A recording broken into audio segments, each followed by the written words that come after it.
Bismillahi, Assalamualaikum warahmatullahi wabarakatuh.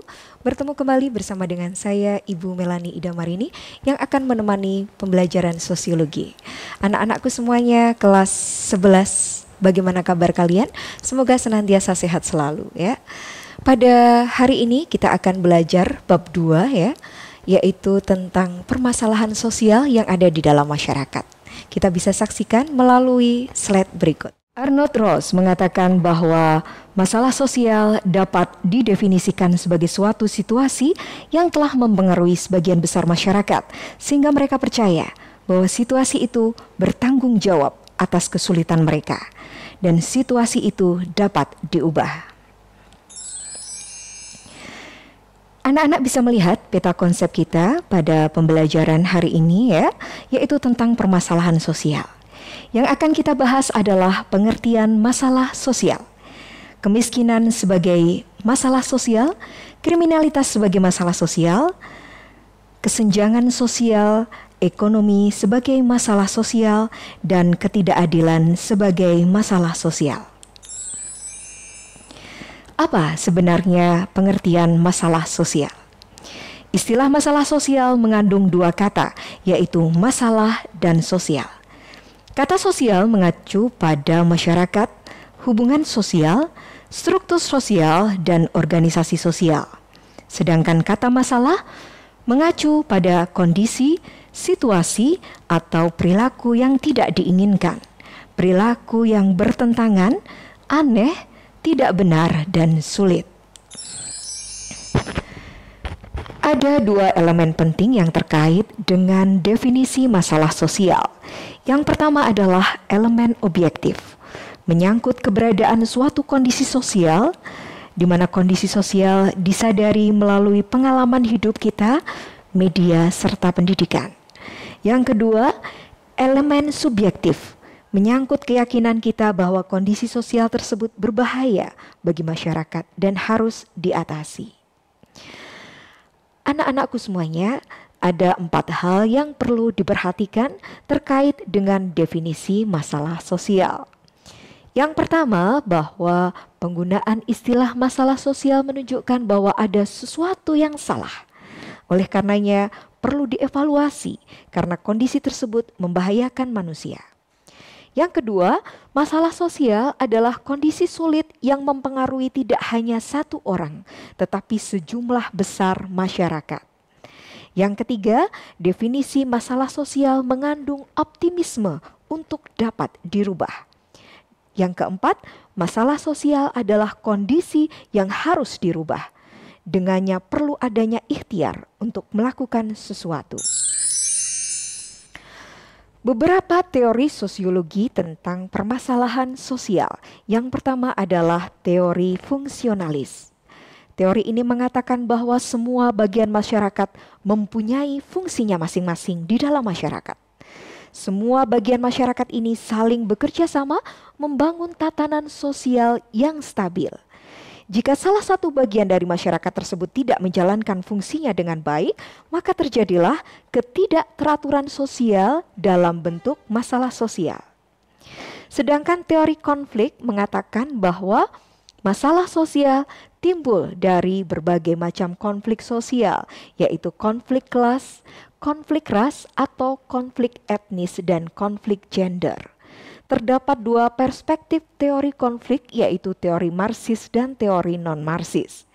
Teori Marxis muncul karena ketidaksetaraan kelas sosial. Sedangkan teori non-Marxis seperti Rauff dan Dönhoff mengatakan menaruh perhatian pada konflik yang timbul karena kelompok-kelompok mempunyai kepentingan dan nilai yang berbeda. Satu lagi adalah teori interkasih.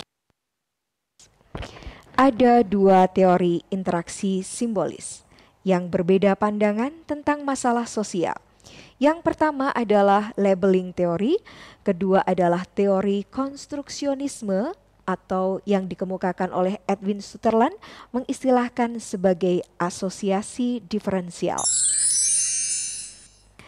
Selanjutnya, kemiskinan sebagai masalah sosial. Secara sosiologis, masalah kemiskinan timbul sebagai akibat adanya lembaga kemasyarakatan di bidang ekonomi yang tidak berfungsi dengan baik. Kemiskinan adalah kondisi standar hidup yang sangat rendah, bahkan kebutuhan dasar pun tidak dapat dipenuhi. Kemiskinan semacam ini disebut dengan kemiskinan absolut. Dan kemiskinan absolut berbeda dengan kemiskinan relatif. Kalau kemiskinan relatif mengacu pada kurangnya sumber daya material dan ekonomi dibanding dengan beberapa penduduk lainnya. Kemiskinan juga dapat disebabkan oleh faktor pribadi, faktor geografis, faktor ekonomi, dan faktor sosial. Kriminalitas sebagai masalah sosial.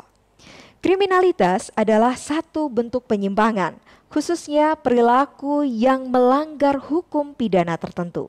Terdapat dua penjelasan teoritis tentang sebab timbulnya kriminalitas. Yang pertama adalah teori asosiasi diferensial yang dikemukakan oleh Edwin Sutherland, dan yang kedua adalah teori ketegangan yang sering disebut dengan strain theory yang dikemukakan oleh Robert Merton. Selanjutnya adalah kesenjangan sosial ekonomi sebagai masalah sosial. Secara etimologis, kesenjangan berarti tidak seimbang, tidak simetris atau berbeda. Terdapat dua bentuk kesenjangan, yaitu kesenjangan klasik dan kesenjangan baru. Faktor-faktor yang menyebabkan kesenjangan ekonomi yang pertama adalah menurunnya pendapatan per kapita sebagai akibat pertumbuhan penduduk yang relatif tinggi tanpa diimbangi dengan produktivitas. Yang kedua, ketidakmerataan pembangunan antar daerah sebagai akibat kebijakan politik dan kekurangsiapan SDM. Dan yang ketiga adalah rendahnya mobilitas sosial sebagai akibat sikap mental tradisional yang kurang menyukai persaingan dan kewirausahaan. Dan yang terakhir adalah ketidakadilan sebagai masalah sosial. Ketidakadilan pada umumnya menyangkut masalah pembagian sesuatu terhadap hak seseorang atau kelompok yang dilakukan secara tidak proporsional. Ada beberapa bentuk ketidakadilan, yakni stereotip, marginalisasi, subordinasi, serta dominasi. Demikian anak-anakku semuanya, permasalahan sosial yang kita bahas pada kesempatan hari ini. Tentunya masih banyak hal yang belum kalian ketahui, maka Ibu mengharapkan kalian bisa melanjutkan dengan banyak membaca buku dan LKS ya. Untuk selanjutnya silahkan ketika kalian sudah membaca ya atau menyimak video ini, tinggalkan di kolom jejak komentar nama, kelas, dan nomor absen. Terima kasih, sekian, semoga bermanfaat.